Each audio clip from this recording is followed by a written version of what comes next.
Hi friends and followers, ఎలా ఉన్నారు? మనమంతా సంతోషంగా ఆరోగ్యంగా ఉండాలని, ఆ శంకు చక్రధరుని చల్లని చూపులు మన అందరిపైన ఉండాలని, మనం చేసే ప్రతి పనిలోనూ ఆ సాయినాథుడి కరుణా కటాక్షాలు, దివ్యానుగ్రహం మనకు ఎల్లప్పుడూ తోడుగా ఉండాలని మీ అందరి తరపున నేను కూడా బాబా గారిని కోరుకుంటున్నాను. ఫ్రెండ్స్, మన ఛానల్ ఎవరైనా ఫస్ట్ టైం చూస్తుంటే సబ్స్క్రైబ్ చేసుకొని ఒక లైక్ ఇవ్వండి. దానివలన మన సాయినాథుని వీడియోస్ సమస్యల్లో ఉన్న మరికొంతమంది సాయి బంధువులకు చేరతాయి. బాబాగారు మనతో చెప్పే ఆ దివ్య వాక్కులను వినటం వలన బాబాగారి దివ్య అనుగ్రహంతో పాటు మనసుకు సంతోషము, మనం కోరుకున్నవి నెరవేరతాయి అనే ఆనందంతో పాటు బాబాగారు మన కష్టకాలంలో మనతో పాటే ఉన్నారు అనే నమ్మకం కూడా కలుగుతుంది. మన సాయి సద్గురువుల అనుగ్రహం ప్రతి ఒక్కరిపైన సదాకాలము ఉండాలని, మన బాధలు, కష్టాలు, సమస్యలు అన్నీ కూడా బాబాగారి నిండైన అనుగ్రహంతో, చల్లని ఆశీస్సులతో తొలగిపోవాలని నేను కూడా మనందరి తరపున బాబాగారి పాదాలనంటి మనస్ఫూర్తిగా కోరుకుంటున్నాను. మనకు ప్రతిరోజులాగా ఈరోజు కూడా సాయి ఒక మంచి సందేశాన్ని అనుగ్రహించారు. బాబాగారు మనకు అందించే సందేశం మన జీవితం అంతా కూడా మనల్ని కాపాడే రక్షణ కవచం. మనకు బాబాగారు అనుగ్రహించే ఆ రక్షణ కవచం, మంచి సందేశం మన జీవితం అంతా మనల్ని అంటిపెట్టుకొని ఉంటుంది. బాబాగారి అనుగ్రహం పొందడం ఎంత సులభమో, అది మన జీవితం అంతా మనతో ఉండేలా నిలబెట్టుకోవటం ఎంతో కష్టం. ఎందుకంటే మనకు ఎన్ని సమస్యలు ఎదురైనా, ఎన్ని కష్టాలు ఎదురైనా ధైర్యంగా ఎదుర్కొనే శక్తిని బాబాగారు మనకు అనుగ్రహిస్తారు. అది మనం బాబాగారి పైన నమ్మకంతో నిలుపుకోవాలి. ఈరోజు కూడా బాబాగారు ఒక చక్కటి సందేశాన్ని మనకు అనుగ్రహించారు. శ్రద్ధతో, బాబాగారి పైన నమ్మకంతో, బాబాగారి పాదాలను మనసులో తలుచుకుంటూ విందాం. తప్పకుండా జీవితంలో మనం కోరుకున్న మంచి జరుగుతుంది. బాబాగారు మనతో చెప్తున్నారు, తల్లి, నీ జీవితం అందంగా మలిచి నేను నీకు ఇవ్వబోతున్నాను. ఇప్పటి వరకు నువ్వు చాలా బాధలను అనుభవించావు. అసలు ఇటువంటి కష్టం నీకు కలుగుతుంది అని నీ జీవితంలో నువ్వు ఎప్పుడు అనుకోలేదు కదా. తల్లి, నీకొక మాట చెబుతాను, వింటావా? గురు పాదాలను ఆశ్రయించకుండా కర్మ ఫలితాన్ని ఎవ్వరూ తప్పించుకోలేరు. గురువు అనుగ్రహం లేకుండా దానిని దాటి వెళ్ళటం ఎవరికీ సాధ్యం కాదు. ఇంకా చెప్పాలి అంటే దుష్కర్మ ఫలితాలను పూర్తి చేసుకునేందుకు ఎన్నో జన్మలను కూడా పొందవలసి ఉంటుంది. కనుక తల్లి, నీ బాధలన్నీ పోగొట్టి నీకు మేలు కలిగే ఒక మంచి మార్గాన్ని నేనే నీకు చూపిస్తాను. ఆ దారిలో నువ్వు నడుచుకో తల్లి. నేను చూపిన మార్గంలో నువ్వు నడిచినప్పుడు నువ్వు పోగొట్టుకున్నవి అన్నీ కూడా తిరిగి పొందగలుగుతావు. దిగులును విడిచిపెట్టు. నీ జీవితంలో ఏది జరిగినా ఇది నా కర్మ ఫలితం, బాబా నా మేలు కోరే ఇలా చేశారు అని నువ్వు అనుకో. నీకు కష్టం వచ్చినప్పుడు నీ కష్టం తీరి నువ్వు కోరుకున్నది పొందేలా మంచి మార్గాన్ని నేను నీకు చూపిస్తాను. బిడ్డ, నువ్వు ఈ విషయాన్ని గుర్తుపెట్టుకో. నేను నీ ప్రతి కష్టంలోనూ నీ చెయ్యి విడిచిపెట్టను అని నువ్వు గట్టిగా నమ్ము. నా సాయి నాతోనే ఉన్నారు, నా కష్టాన్ని తొలగించగలరు అని నువ్వు నమ్మితే నీకు ఉన్న ఈ సమస్యలు, కష్టాలు అన్నీ కూడా గాలికి ఎగిరిన దూది పింజల్లా నీ నుంచి దూరమవుతాయి. నీకు నువ్వు కోరుకున్న వైభవము, నువ్వు కోరుకున్న సంతోషకరమైన శుభమైన రోజులు నీ జీవితంలోకి రాబోతున్నాయి తల్లి అని ఈరోజైతే బాబాగారు ఒక చక్కని సందేశాన్ని మనకు తెలియజేస్తున్నారు. బాబాగారు మనల్ని అనుగ్రహించి మనతో చెప్తున్న ఈ మాటలలోని పరమార్థాన్ని, సత్యాన్ని ఒక చక్కని కథ రూపంలో సాయి తండ్రి దివ్య వాక్కుల ద్వారా విని తెలుసుకుందాం. పూర్వం వసుంధర నగరం అనే రాజ్యం ఉండేది. ఆ రాజ్యపు అడవులలో ఒక పెద్ద బ్రహ్మరాక్షసుడు ఉంటాడు. ఆ విషయం తెలిసిన వారు ఎవ్వరూ కూడా ఆ అడవులలోకి వెళ్ళేవారు కాదు. ఒకవేళ అనుకోకుండా ఆ అడవిలోకి వెళ్ళవలసి వచ్చిన బ్రహ్మరాక్షసి ఉండే ఆ మర్రి చెట్టు వైపుకు వెళ్ళేవారు కాదు. ఎందుకంటే అడవి మధ్యలో ఉన్న ఆ మర్రి చెట్టే బ్రహ్మరాక్షసుడి నివాస స్థానం. ఆ చెట్టు కిందకు వెళ్ళిన వారిని ఎవ్వరినీ కూడా ఆ బ్రహ్మరాక్షసుడు బతకనివ్వడని, గురువు శాపం వలనే అతను బ్రహ్మరాక్షసుడిగా మారాడని ఆ రాజ్యంలో ఉండే వారందరికీ కూడా తెలుసు. అయితే ఈ విషయాలు ఏవీ కూడా వసుంధర నగరానికి రాజైన విచిత్రసేనుడికి తెలియదు. విచిత్రసేనుడికి వేట అంటే ఎంతో ఇష్టం. ఒకసారి వేటాడటం కోసం తన సైన్యంలోని కొంతమంది భటులను తన వెంట పెట్టుకొని ఆ అడవులలోకి వెళతాడు. మహారాజు అడవంతా తిరిగి వేటాడడం కోసం ఎంతగానో ప్రయత్నిస్తాడు. ఎన్నో జంతువులకు బాణాలను కూడా వేస్తాడు. అయితే మహారాజుకు ఏ ఒక్క జంతువు కూడా దొరకదు. ఒకసారి మహారాజు ఎదురుగా ఒక లేడీ పరిగెడుతూ కనపడుతుంది. మహారాజు ఆ లేడీని చూస్తూ ఆ లేడీ వెనకే వెళుతూ ఉంటాడు. అది చూసిన సైన్యము మహారాజుతో అటువైపుకు వెళ్ళవద్దని, అటువైపు బ్రహ్మరాక్షసుడు ఉండే మర్రి చెట్టు ఉన్నదని చెప్తారు. అయితే విచిత్రసేనుడు మాత్రం లేడీని వేటాడాలి అనే ఆలోచనతో తన భటులు ఏమి చెప్తున్నారో కూడా వినిపించుకోకుండా విచిత్రసేనుడు ఆ లేడీ వెంటే వెళ్ళిపోతాడు. భటులు మాత్రం మహారాజే తిరిగి వస్తాడని, మనం ఆ మర్రి చెట్టు ఉండే వైపుకు వెళ్ళవద్దని ఎవ్వరూ కూడా మహారాజు వెనక వెళ్ళరు. మహారాజు చాలా దూరం ఆ లేడీ వెనక వెళ్ళి వేటాడి ఆ లేడీకి బాణాన్ని వేస్తాడు. చాలాసేపు అక్కడే ఉండి తన భటులు వస్తారని ఎదురు చూస్తూ ఉంటాడు. అయితే ఎంతసేపటికి భటులు ఎవరు రాకపోయేటప్పటికీ అక్కడే వాళ్ళ కోసం ఎదురు చూస్తూ ఉండడం కంటే ఆ లేడీని తీసుకొని వాళ్లకు ఎదురుగా వెళితే వాళ్ళు తప్పకుండా తనకు ఎదురు పడతారు అనే ఆలోచనతో ఆ లేడీని తీసుకొని భుజాన వేసుకొని చాలా దూరం నడుస్తాడు. ఎంత దూరం నడిచినా తనకు భటులు కనపడరు. మధ్యాహ్నం వేళ అయ్యేటప్పటికి మహారాజుకు అలసటగా అనిపించి తన భుజం మీద ఉన్న ఆ లేడీని తను ఒక మర్రి చెట్టు కిందకు దింపి అతను కూడా ఆ మర్రి చెట్టు కిందే కూర్చొని సేద తీరుతూ ఉంటాడు. అయితే మహారాజు ఎదురుగా ఒక నల్లని పెద్ద ఆకారం నిలబడి మహారాజు విచిత్రసేనుణ్ణి పిలిచి అతడిని చంపుకు తింటానని చెప్తుంది. ఆ ఆకారం చూస్తూనే ఉలిక్కిపడిన మహారాజు తనను అది ఎందుకు చంపుకు తినాలనుకుంటున్నదో అడుగుతాడు. ఆ చెట్టు కింద ఎవ్వరు వచ్చినా వాళ్లను తినే అధికారం తనకు ఉన్నదని, ఆ చెట్టే తన నివాస స్థానమని, ఎన్నో రోజుల నుంచి ఈ చెట్టు కిందకు ఒక మనిషి కానీ జంతువు కానీ ఏదీ రాలేదని, ఈరోజు నువ్వు వచ్చావని మహారాజుతో చెప్తాడు. బ్రహ్మరాక్షసుడి మాటలు విన్న మహారాజు విచిత్రసేనుడికి ఒక ఆలోచన కలుగుతుంది. బ్రహ్మరాక్షసితో, నువ్వు ఈ ఒక్కరోజే ఆహారం తినాలనుకుంటున్నావా, రోజు ఇలా ఒక మానవుణ్ణి తినాలనుకుంటున్నావో చెప్పమని అడుగుతాడు. అందుకు బ్రహ్మరాక్షసుడు, నాకు రోజు తినాలనే ఉంది, కానీ ఇక్కడకు వచ్చి నాకు రోజు ఎవరు ఆహారం అవుతారు అని చెప్పి అడుగుతుంది. అందుకు విచిత్రసేనుడు, నేను ఈ వసుంధర నగరం మొత్తానికి కూడా మహారాజును. నన్ను ఈరోజు విడిచిపెడితే రేపటి నుంచి నేను నీకు ప్రతిరోజు ఒక మనిషిని ఆహారంగా పంపిస్తాను. ఈ రోజుకు ఈ లేడీ శరీరాన్ని తిని నీ ఆకలి తీర్చుకో. నేను చెప్పినట్లుగా నువ్వు చేస్తే కనుక నీకు రోజు కూడా ఒక మనిషిని తినగలవు అని చెప్పి బ్రహ్మరాక్షసుడితో చెప్తాడు. ఆ మాటలు వింటున్న బ్రహ్మరాక్షసుడికి ఎంతో సంతోషం కలుగుతుంది. ఇక నుంచి తను రోజుకు ఒక మనిషిని తినొచ్చు అనే ఆలోచనతో మహారాజును అక్కడ నుంచి వెళ్లేందుకు ఒప్పుకుంటుంది. అయితే విచిత్రసేనుడికి ముందుగానే ఒక మాట చెప్తుంది. తను ఏ రోజైనా ఆహారాన్ని పంపకపోయినా ఆలస్యం చేసిన ఆ రోజు తను విచిత్రసేనుడి అంతఃపురానికి వచ్చి విచిత్రసేనుణ్ణే తినేస్తానని చెప్తాడు. మహారాజు కూడా ఆ మాటలకు ఒప్పుకొని అక్కడ నుంచి బయటకు వచ్చేస్తాడు. మహారాజు అంతఃపురానికి వచ్చిన తరువాత తన మంత్రిని పిలిచి అడవిలో జరిగిన విషయాన్ని అతనితో చెప్తాడు.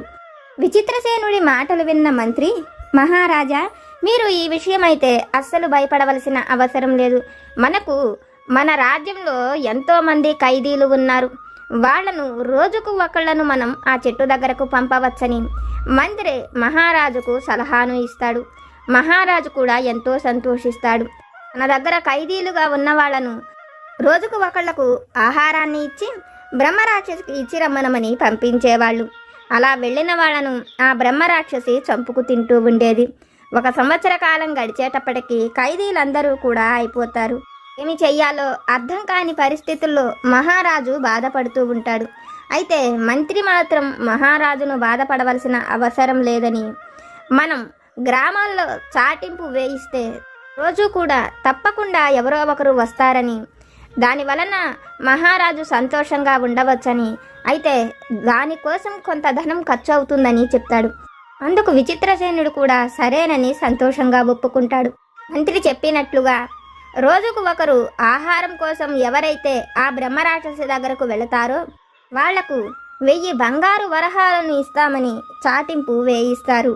మంత్రి చాటింపు విన్న రాజ్యంలోని వాళ్ళంతా కూడా తమ బిడ్డలను ఎవరిని ఆహారంగా పంపగలము, ఎవరి భర్తలను ఎవరి బిడ్డలను ఎవరు చంపుకుంటారు, మహారాజు ఈ విధమైన చాటింపు వేయించడం ఏమిటని మంత్రిని మహారాజును తిట్టుకుంటుంటారు. అయితే ఆ నగరంలోనే సుధాముడు అనే ఒక పిల్లవాడు ఉంటాడు. తండ్రి చనిపోయిన ఎంతో కష్టపడి తన తల్లిని జాగ్రత్తగా చూసుకుంటూ ఉంటాడు. సుధాముడు రోజంతా కష్టపడినా కూడా ఒక రాగి నాణ్యం ఇవ్వడానికి కూడా ఆలోచిస్తూ ఉంటారు. అయితే ఈ చాటింపు విన్న సుధాముడికి ఒక ఆలోచన కలుగుతుంది. అతను ఆ బ్రహ్మరాక్షసుడి దగ్గరకు వెళితే తన తల్లికి జీవితమంతా కూడా సంతోషంగా బతికేందుకు ఎంత ధనం అవసరమవుతుందో ఆ ధనమంతా కూడా ఆ రూపంలో వస్తుందని 1000 బంగారు నాణాల కోసం అతను వెళ్ళాలని ఆలోచిస్తాడు. ఆ విషయాన్ని తల్లితో చెప్పినప్పుడు తనకు ధనం లేకపోయినా పర్వాలేదని, తనకు ఉన్న ఆ ఒక్క బిడ్డను తాను పోగొట్టుకోలేనని చెప్తుంది. అయితే సుధాముడు మాత్రం నువ్వు భయపడవలసిన పని లేదని, తన ప్రాణాలు పోవని, తనకు ఆ దైవం అనుగ్రహం ఉన్నదని తల్లిని ఒప్పుకోమని చెప్పి బ్రతిమిలాడి అతను మహారాజు దగ్గరకు వెళ్ళి ఆ 1000 బంగారు నాణాలను తన తల్లికి ఇవ్వమని చెప్పి అతను ఆ బ్రహ్మరాక్షసి దగ్గరకు వెళతానని చెప్తాడు. అయితే సుధాముడు లాంటి చిన్నపిల్లవాడిని ఆ బ్రహ్మరాక్షసి దగ్గరకు పంపటం తన వల్ల కాదని, 16 ఏళ్లు కూడా లేని ఆ బిడ్డను అతను పంపలేనని మహారాజు చెప్తాడు. మహారాజు మాటలు విన్న సుధాముడు మాత్రం తనకు ఏమీ కాదని, నమ్మకంతో తనను పంపమని, తను తిరిగి వస్తానని, రాజ్యానికి ఉన్న ఆ సమస్యను కూడా తను తొలగిస్తానని, అయితే బ్రహ్మరాక్షసికి సంబంధించిన కొన్ని విషయాలను చెప్పమని మహారాజును అడిగి తెలుసుకుంటాడు. మహారాజు ఎటువంటి పరిస్థితుల్లో బ్రహ్మరాక్షసికి ఆ మాట ఇచ్చాడో ఆ విషయాలన్నిటినీ తెలుసుకున్న సుధాముడు అతను ఆ బ్రహ్మరాక్షసి దగ్గరకు వెళ్లేందుకు తనకు ఒక గొడుగు, ఒక బంగారు పాత్ర, ఆ బ్రహ్మరాక్షసికి ఇచ్చే ఆహారము, మహారాజు గారి కత్తి కావాలని అడుగుతాడు. ఆ మాటలు విన్న మహారాజు ఆశ్చర్యపోతాడు. ఆ వస్తువులతో అతను బ్రహ్మరాక్షసుణ్ణి ఎలా అడ్డుకొనగలడా అని ఆశ్చర్యపోయిన మహారాజు సుధాముడు ఏవి అడిగాడో వాటన్నిటినీ కూడా అతనికి ఇస్తాడు. వాటిని తీసుకొని మధ్యాహ్నానికి అడవికి చేరుకున్న సుధాముడిని బ్రహ్మరాక్షసుడు చూసి ఆశ్చర్యపోతాడు. చనిపోయేవాడికి ఆ బంగారు పాత్ర, ఆ కత్తి, తలపైన ఆ గొడుగు ఎందుక అని ఆలోచిస్తున్న బ్రహ్మరాక్షసుడి దగ్గరకు కొంచెం దూరంలో నిలబడి తన కోసం ఆహారం తీసుకువచ్చానని వచ్చి తీసుకోమని చెప్తాడు.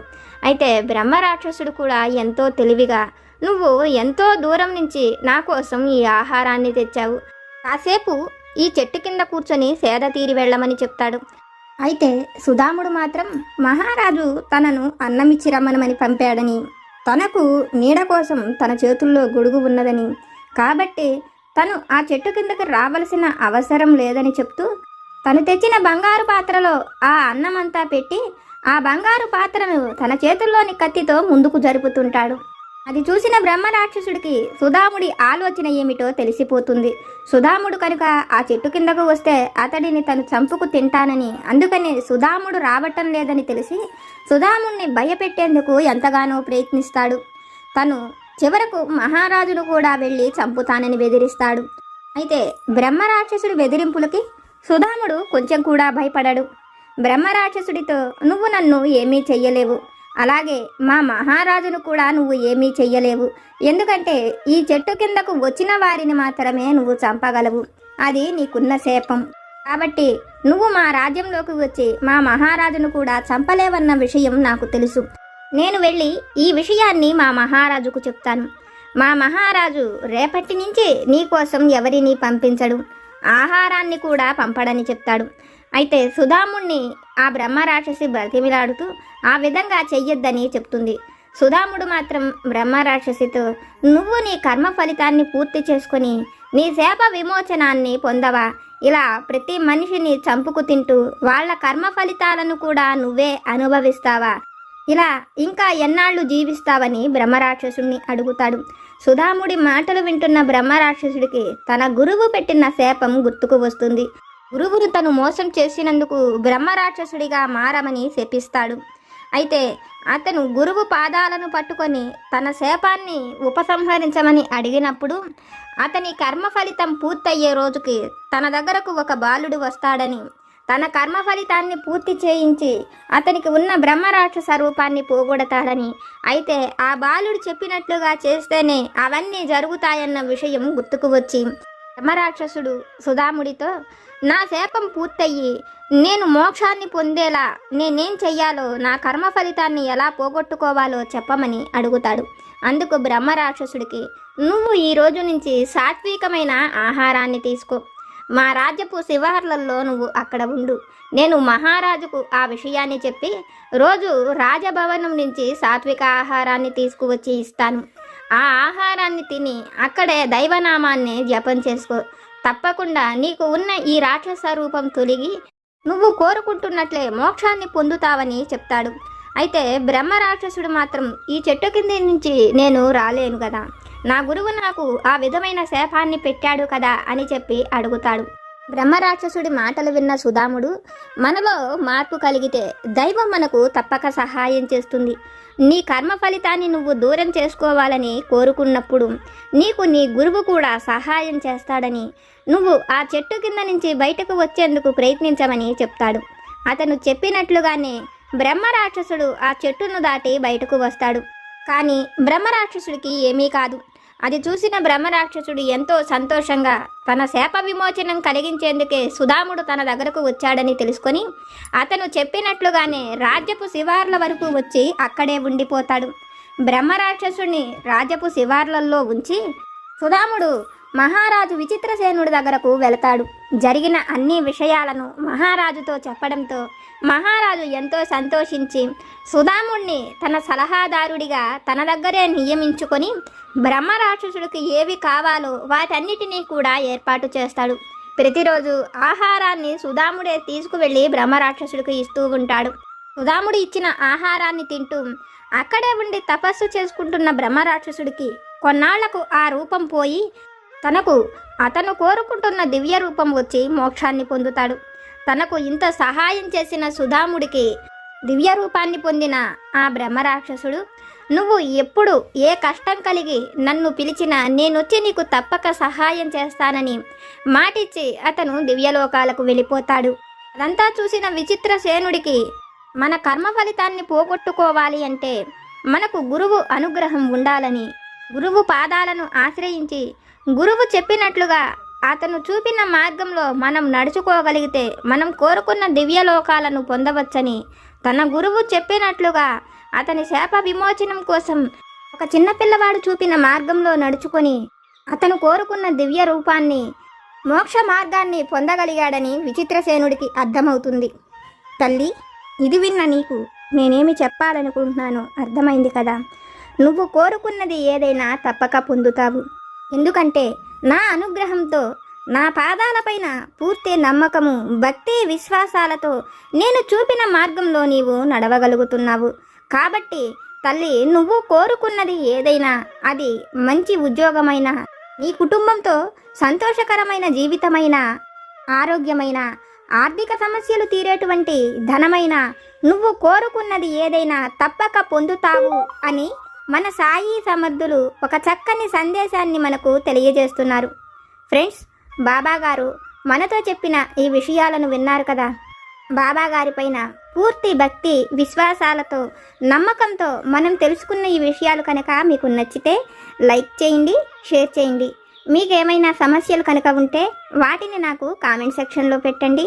నేను పూజ చేసుకునేటప్పుడు మనందరి సమస్యలు తీరాలని, మన అందరి కోరికలు నెరవేరాలని మీ అందరి తరపున నేను కూడా బాబా గారిని కోరుకుంటాను. నాకు తెలిసిన పరిష్కారాలను కూడా చెప్తాను. జై సమర్థ సద్గురు సాయినాథ్ మహారాజ్కి జై.